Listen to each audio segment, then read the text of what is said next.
This is the Stephen Mansfield Podcast.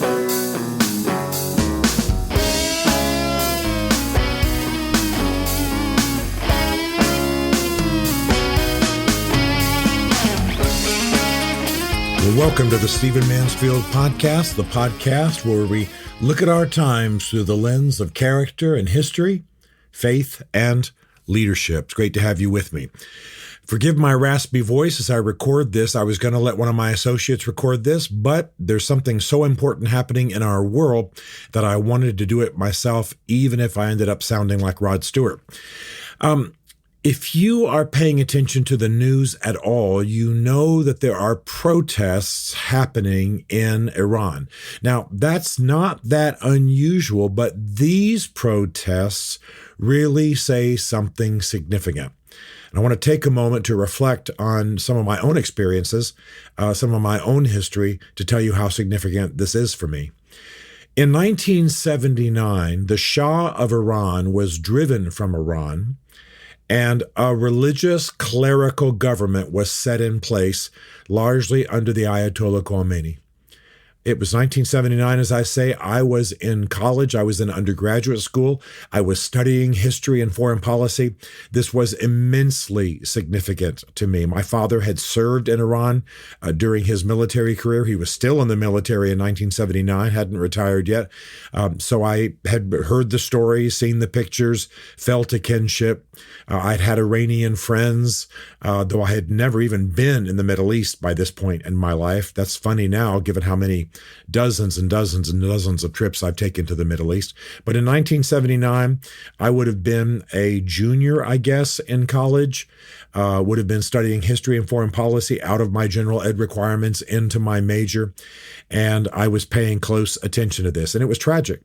You may recall, or if you aren't old enough, you may have read that in 1979, it was also when Iranian protesters took over the U.S. Embassy in Tehran, took hostages, held the embassy, and this led to a number of American involvements. Perhaps you've seen the movie Argo, which tells a bit of this story. Perhaps you're aware of what Desert One was. Operation Eagle Claw, a military attempt to rescue the hostages that went amok in the sands of Iran. Anyway, all of this was happening in 1979.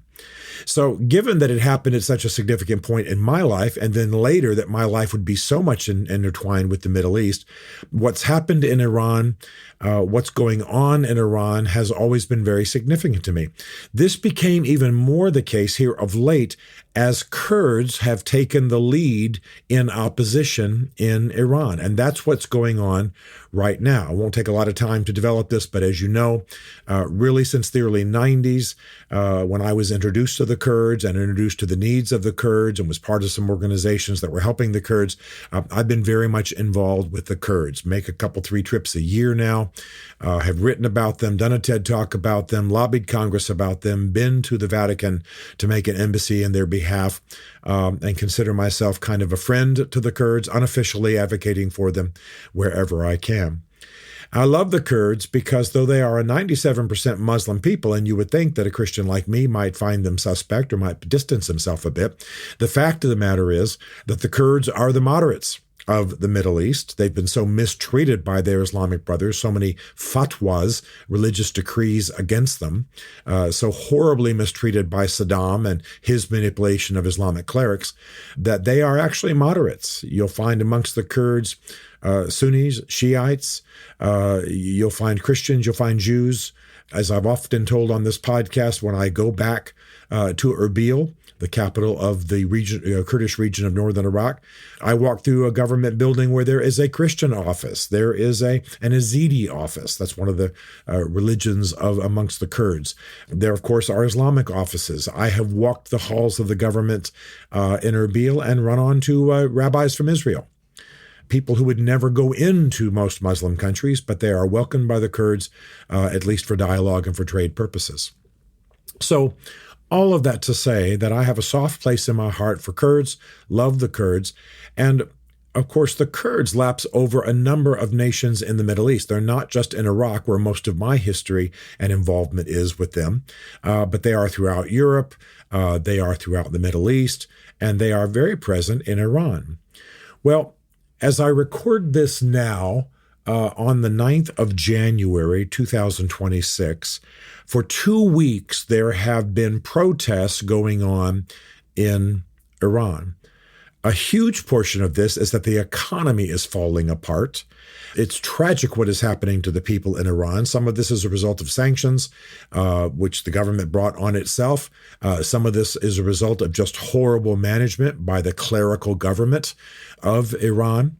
But here's the bottom line. I believe that Iran's days are numbered, as its current government in its current form. By the way, I've been in Iran. I love the people of Iran. I love the food of Iran. I love the people's culture, so to speak. And Iran, before the clerical takeover, was an amazing place. It was rising. It was doing amazing things. The people were stunning and innovative. This land has a great heritage and has great ability, and it's a pretty stunning group of people. But with the clerical religious fundamentalist government of Iran since 1979, it has been a tyrannical Islamic extremist state. It's been a Shiite state. And it has not done well. It has also been one of the world's primary sponsors of terrorism. And of course, all of this has brought sanctions and reprobation upon them. So as I write right now, as I speak right now, there have been 2 weeks of protests really since December 28, 2025. And these protests are led primarily by the Kurds. And this is encouraging because the Kurds are moderates for the most part. They are not religious extremists. And so the fact that they are leading it means that it's neither secular nor religiously extremist. The Kurds are good at this. They are unifying. There are protests in more than 112 cities as I speak right now. They are calling for the end of this clerical, religious, Islamic extremist Shiite government that has ruled Iran since 1979. And they are beginning to call for the son of the Shah. You may recall that in 79, when the Shah left Iran, was driven out of Iran, he came to the United States. He had cancer. He eventually died. But his son is very much alive and in the United States. And the people, the protesters, are calling for the Shah to return. They are calling the current Ayatollah a fool. They are criticizing him, and they are calling for him to leave and for the Shah, the son of the Shah, really, to be returned. Now, none of this is that surprising, frankly. Some of this has happened before. I'll talk to you about that here in just a moment. But what is interesting is that the response of the government has been fairly tepid. In times past, they've been unbelievably violent. For example, in 2022, there was a young Kurdish woman, 22 years old, Gina Mahsa Amini, who was killed. She was detained by police for not wearing the hijab, and while she was under police protection, she was killed. Another well-known case is Neda Aga Sultan, 26-year-old philosophy student who was shot during 2009 election protests. That shooting was actually on film. And so these beautiful young women, part of, by the way, a huge youth movement, relative youth movement in Iran. Because of vicious wars, the population charts, the demographics skewed young. The average age in Iran right now is 32. Not long ago, it was in the 20s. So think about that. The average age was in the 20s, not too long ago. As that group has aged, now the average age is 32. Well, that's far different from, say, England, where the average age is in the late 40s, the United States, early 40s. So this country skews young. The young are more tech savvy. The young are less patient with the religious control. The young are more Western connected. They know what's going on. And so there's something pretty amazing happening. A Kurdish-led, youth-oriented, Western-friendly, Shah-restoring movement of protest sparked primarily by economics and the unbelievable decline of their currency, massive inflation because of basically this clerical incompetence and sanctions. But also there's something else going on. If I were to ask you, in what country of the world is Christianity growing the most rapidly? You would probably give me some Latin American country. You might give me China if you know about the underground church. You might give me a nation in Africa. That would all make sense. That's missiologists are tracking trends in all of those countries. The fact is, it's Iran.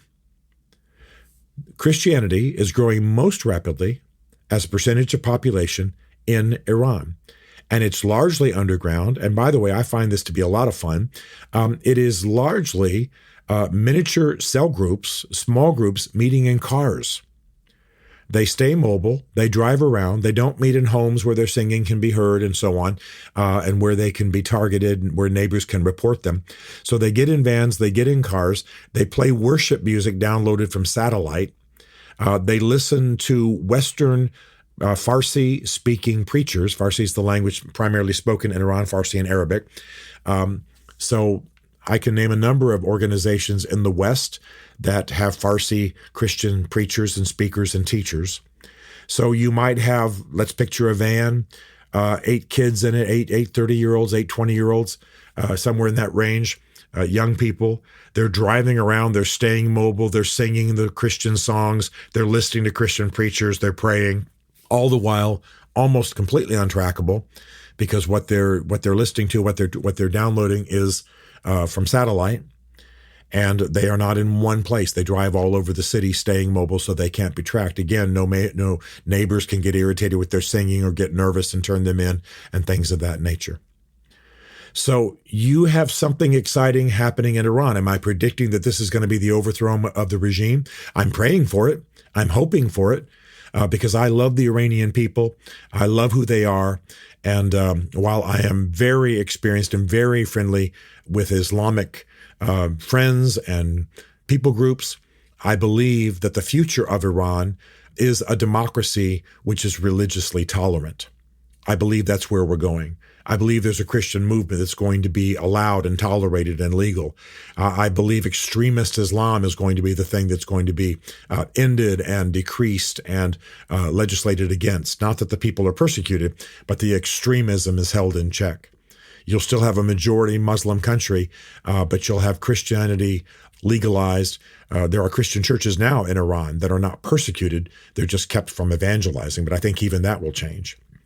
And so something pretty amazing is happening. Again, excuse my raspy voice, but something pretty amazing is happening. I want you to track and watch these protests. I want you to realize that they're Kurdish-led.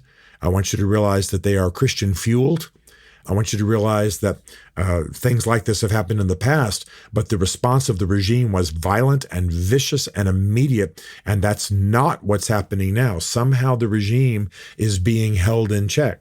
Now, part of it, quite frankly, is they've been here before. They've killed their own young women, and that did not go well for them in country or out. Part of it is that the West, Donald Trump in particular, has threatened Iran if they go persecuting Christians or killing protesters on the streets. Part of it is that Americans have an affinity for the Kurds, even Iranian Kurds, whom they don't have much relationship with. They have more relationship with Iraqi Kurds and European Kurds, but they feel an affinity with them, and they are supporting them, and they're speaking to their congressmen and their senators about them. And so something that could be pretty marvelous is happening in Iran. I want you to pray about it. I want you to watch it. I want you to make sure your congressman, your senator is paying attention to it.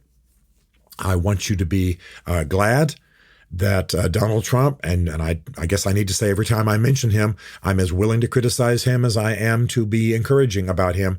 But he has been very vocal in support of Christians worldwide, calling for an end of Christian persecution in Africa, calling for an end of Christian persecution in the Middle East, and outright threatening the Iranian regime if they go anti-protester or anti-Christian, which is exactly what an American president ought to do. So in this case, I can praise Donald Trump. So something might be happening, something pretty amazing. Keep an eye on it, pray for it, inform your political leaders, make sure you stay up on it.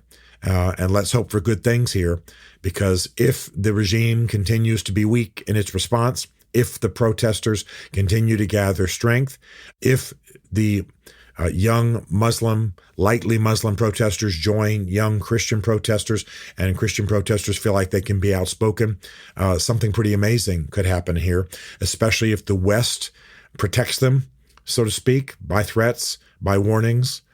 And by the way, the time has come for the religious extremist Shiite Iranian government to come to an end. It's time for a republic. It's time for democracy. It's time for the people to reign. It's time for the will of the young to be heard. It's time for this archaic, octogenarian, weak, misguided Iranian government to come to an end, and for something new and something tolerant and something Western friendly, and something prosperous and glorious to arise. And if that happens, I want to be eating baklava with you in Tehran within the next 6 months.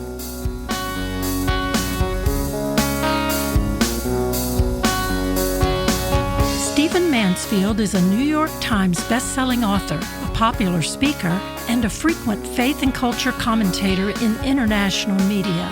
His groundbreaking books on faith and society include The Faith of George W. Bush, The Search for God in Guinness, Mansfield's Book of Manly Men, and Lincoln's Battle with God. Learn more at stephenmansfield.tv.